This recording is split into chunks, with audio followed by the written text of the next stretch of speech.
Hello everyone, welcome to EduAsh. In this video we are going to discuss about compressibility and consolidation. ये दोनों topic के बारे हम इस वीडियो में देखने वाले हैं। सबसे पहले देखिए कि यहाँ पे compressibility क्या होता है। पिछले वीडियो में हमने ऑलरेडी कॉम्पैक्शन के बारे में पढ़ चुका है। अगर आपने कॉम्पैक्शन का वीडियो नहीं देखा है तो आप पहले उसको जाकर देखिए।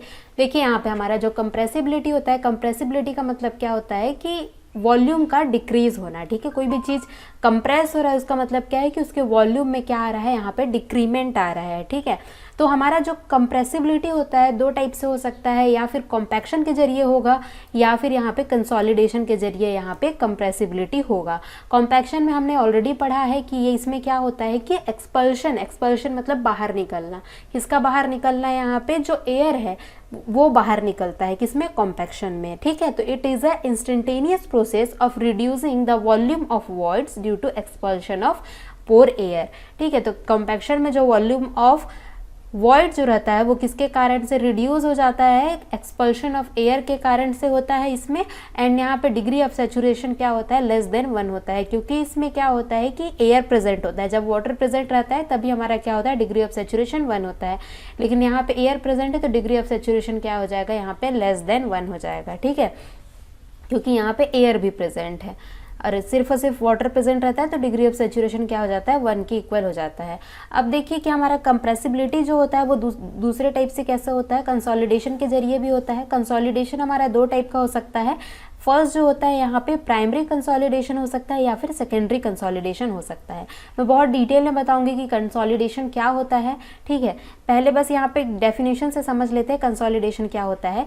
जैसे कि यहाँ पे कॉम्पैक्शन में क्या हो रहा था, हमारा एयर बाहर निकल रहा था। बाहर क्यों निकल रहा था, हमारा एयर ऐसे बाहर निकल जाएगा क्या, सॉलिड्स के बीच में। देखिए ये क्या है, यहाँ पे ग्राउंड सरफेस है, ये हमारा ग्राउंड सरफेस है और यहाँ पे क्या है, सॉइल है, सॉइल के पार्टिकल्स हैं यहाँ पे। ठीक है, तो जब भी हम क्या करेंगे, यहाँ से कोई भी लोड लगाते हैं, इसके ऊपर लोड लगाएंगे। कैसे लोड लगाएंगे, हम कोई भी बिल्डिंग या फिर कोई भी स्ट्रक्चर, ब्रिज वगैरह कंस्ट्रक्ट कर देते हैं मान लीजिए, तो क्या लगेगा, सॉइल पे लोड लगेगा।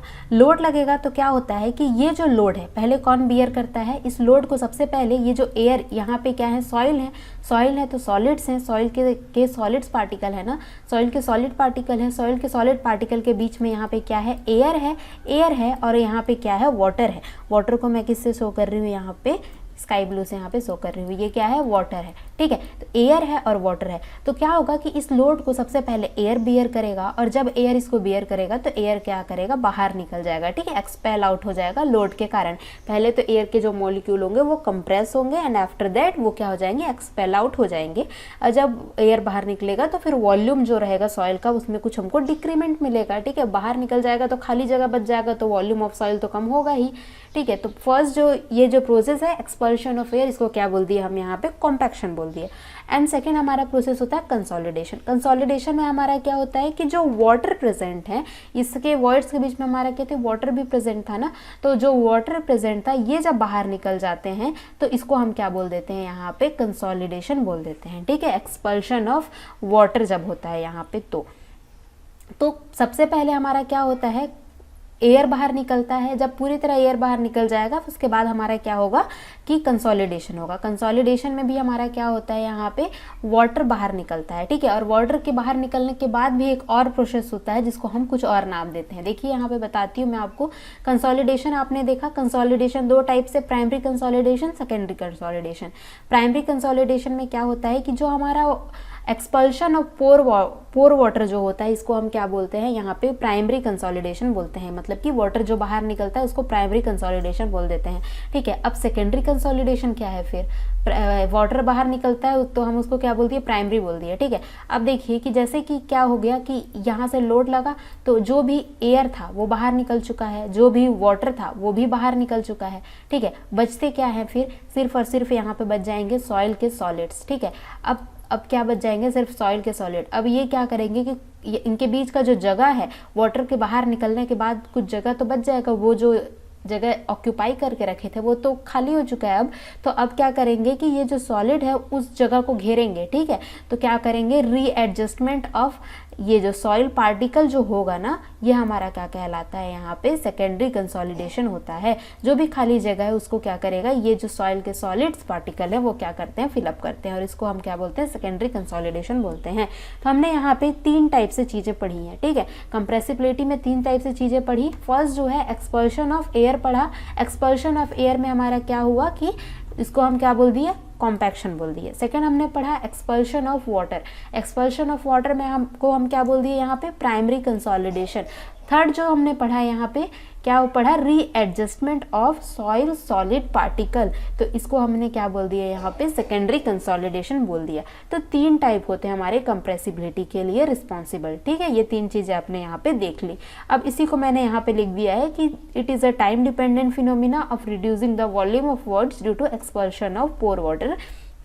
जो हमारा प्राइमरी कंसोलिडेशन होता है इसको होने में टाइम लगता है, वाटर तुरंत बाहर नहीं निकल जाएगा, ठीक है, उसको होने में टाइम लगता है। और ये सॉइल के टाइप पे भी एक तरह से बोल सकते हैं, डिपेंड करता है। जैसे कि अगर आप किस टाइप का सॉइल लेंगे, क्ले टाइप का सॉइल लेते हैं ना, तो उसमें जो हमारा प्राइमरी कंसोलिडेशन इसको होने में 1 साल 2 साल 15 साल भी लग सकते हैं, ठीक है। लेकिन अगर हमारा जो सॉइल है वो सैंडी टाइप का सॉइल है ना, तो ये क्या होगा कि जैसे जैसे कंस्ट्रक्शन का जो पीरियड होगा ना, उसी में हमारा कंसोलिडेशन भी हो जाता है। क्यों हो जाता है सैंड में जल्दी कंसोलिडेशन, क्ले में इतना टाइम क्यों लगता है, क्योंकि जो हमारा क्ले होता है ना उसमें बहुत ज़्यादा अमाउंट में वॉइड्स प्रेजेंट होते हैं, ठीक है। वॉल्यूम ऑफ वॉइड्स जो रहते हैं क्ले में ज़्यादा रहते हैं। तो क्या रहता है कि जब वॉइड ज़्यादा है तो इसमें क्या ज़्यादा वाटर भी फिलअप होगा, ठीक है। वॉइड ज़्यादा है तो वाटर भी ज़्यादा फिलअप होता है, ठीक है। तो बहुत ज़्यादा अमाउंट में इनके बीच में वाटर प्रेजेंट होता है, एक बात। एंड दूसरा बात क्या है कि हमारा जो परमिएबिलिटी ऑफ क्ले रहता है ना, वो क्या रहता है, कम रहता है। क्यों कम रहता है, क्योंकि परमेबिलिटी में मैंने आपको बताया है कि परमेबिलिटी किस पे डिपेंड करता है, इंटरकनेक्टेड वॉइड्स पे डिपेंड करता है, ठीक है। एक दूसरे से कितना कनेक्टेड है जो हमारे वॉइड्स हैं, ठीक है, सॉलिड्स के बीच में, वो एक दूसरे से कितना कनेक्टेड है। जितना ज़्यादा कनेक्टेड रहेंगे उतना ही ज़्यादा परमेबिलिटी रहेगा। परमेबिलिटी मतलब कि उतना ही ज़्यादा अच्छे से वाटर फ्लो हो पाएगा, ठीक है। ये हमने ऑलरेडी देखा है। तो हमेशा आप याद रखिए कि हमेशा जो फाइन ग्रेन सॉइल रहता है इसका जो परमेबिलिटी रहता है ये कम रहता है, और जो हमारा कोर्स ग्रेन सॉइल है लाइक सैंड, ग्रेवल, इनका जो परमेबिलिटी रहता है ज़्यादा रहता है। तो फिर क्या होगा कि जैसे कि क्ले का जो परमेबिलिटी है वो कम है तो वाटर जल्दी बाहर नहीं निकल पाएगा, तो एक्सपल्शन ऑफ वाटर जल्दी नहीं हो पाएगा, तो टाइम लगेगा प्राइमरी कंसोलिडेशन को होने के लिए। इसीलिए सैंड में हम बोलते हैं कि ज़्यादा टाइम लगता है, इसीलिए हम बोलते हैं क्ले में कि ज़्यादा टाइम लगता है। लेकिन सैंड में क्या होता है, एक तो उनके बीच में वॉइड्स कम रहते हैं, एंड दूसरा रीज़न क्या है कि उनकी परमेबिलिटी भी ज़्यादा रहती है। क्यों ज़्यादा रहती है, क्योंकि उनमें इंटरकनेक्टेड वॉइड्स रहते हैं, ठीक है। तो उनमें क्या होता है कि वाटर जल्दी एक्सपेल आउट हो जाता है, तो कंसोलिडेशन को होने में टाइम कम लगता है। कितना टाइम लग सकता है, हो सकता है कि आपका ब्रिज आप बना रहे हैं, अगर उसके नीचे सैंडी सॉइल प्रेजेंट है तो जब आपका स्ट्रक्चर बन के तैयार हो तभी आपका क्या हो जाए कि कंसोलिडेशन भी कंप्लीट हो जाए, ठीक है, साथ साथ में। तो ये हमारा जो होता है टाइम डिपेंडेंट होता है टाइप ऑफ सॉइल के बेसिस पे। अब देखिए कि डिग्री ऑफ सैचुरेशन जो होता है कंसोलिडेशन के टाइम पे हमेशा क्या होता है, इक्वल टू 1 होता है। क्यों इक्वल टू 1 होता है, क्योंकि ये प्रोसेस जो होता है किसके बाद होता है, कॉम्पैक्शन के बाद होता है। जब एयर निकल जाता है उसके बाद वाटर निकलता है, ठीक है। तो ये कॉम्पैक्शन के बाद होता है। तो फिर देखिए कि क्या है, अब सॉलिड, तो यहाँ पे देखिए कि हमारे सॉइल के जो सॉलिड के जो पार्टिकल्स हैं उनके बीच में क्या था, एयर था, जो कि क्या हो चुका है, अब बाहर निकल चुका है। अब क्या बचा है, इनके बीच में सिर्फ वाटर बचा है, ठीक है। तो इसका जो डिग्री ऑफ सैचुरेशन क्या हो जाएगा, यहाँ पे 1 हो जाएगा। तो आप याद रखिए हमेशा कि आपको कॉम्पिटिटिव एग्जाम में पूछ सकता है कि कॉम्पैक्शन में डिग्री ऑफ सैचुरेशन क्या होता है, लेस देन 1 होता है। एंड यहाँ पे जब कंसोलिडेशन हम करते हैं तो डिग्री ऑफ सैचुरेशन क्या होता है, यहाँ पे इक्वल टू 1 होता है, ठीक है। तो ये था पूरा 3 चीज़ के बारे में हमने यहाँ पे कवर किया, कंप्रेसिबिलिटी, कॉम्पैक्शन एंड कंसोलिडेशन, और जिसका कि 2 टाइप हमने पढ़ा, primary consolidation and secondary consolidation.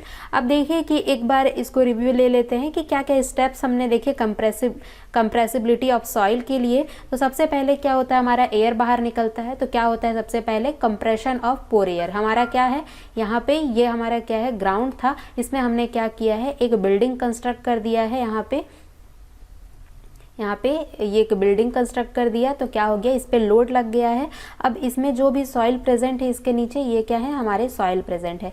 तो जब हमारा लोड लग रहा है तो हमारा सबसे पहले क्या होगा, यहाँ पे एक्सपल्शन ऑफ पोर एयर, जो हमारा एयर था वो बाहर निकलेगा सॉइल के सॉलिड्स के बीच का, यह हमारा फर्स्ट स्टेप होगा उससे पहले क्या होगा, कंप्रेशन होगा और उसके बाद क्या होगा, एक्सपल्शन ऑफ एयर, जिसको हम क्या बोल रहे हैं, कॉम्पैक्शन बोल दे रहे हैं। उसके बाद क्या होगा, सेकेंड स्टेप में हमारा जो पोर वाटर है वो क्या होगा, प्राइमरी कंसोलिडेशन के तहत बाहर निकलेगा, एक्सपल्शन ऑफ पोर एयर होगा। एंड थर्ड जो होगा हमारा plastic readjustment of soil solid होगा, जिसको हम क्या बोल रहे हैं, सेकेंडरी कंसोलिडेशन। तो ये 3 प्रोसेस इन्वॉल्व हुए कंप्रेसिबिलिटी ऑफ सॉइल के अंदर, ठीक है। तो इसके कारण हमारा क्या होगा कि बाहर निकल रहा है, तो हमारा क्या होगा कि जो हमारा वॉल्यूम ऑफ सॉइल था वो हमारा क्या हो जाएगा, रिड्यूस हो जाएगा। पहले मान लीजिए वॉल्यूम ऑफ सॉइल ये है, तो रिड्यूस होके इतना हो जाएगा, ठीक है। तो इस तरह से हमारा कंप्रेसिबिलिटी होता है। तो इस वीडियो में हमने 3 टर्म के बारे में समझा, कंप्रेसिबिलिटी, कंसोलिडेशन एंड यहाँ पे कॉम्पैक्शन, ठीक है। तो इस वीडियो में हमने 3 टर्म के लिए बारे में समझा। आई होप ये वीडियो आप लोग के लिए हेल्पफुल रहा होगा। Thank you so much for watching this video.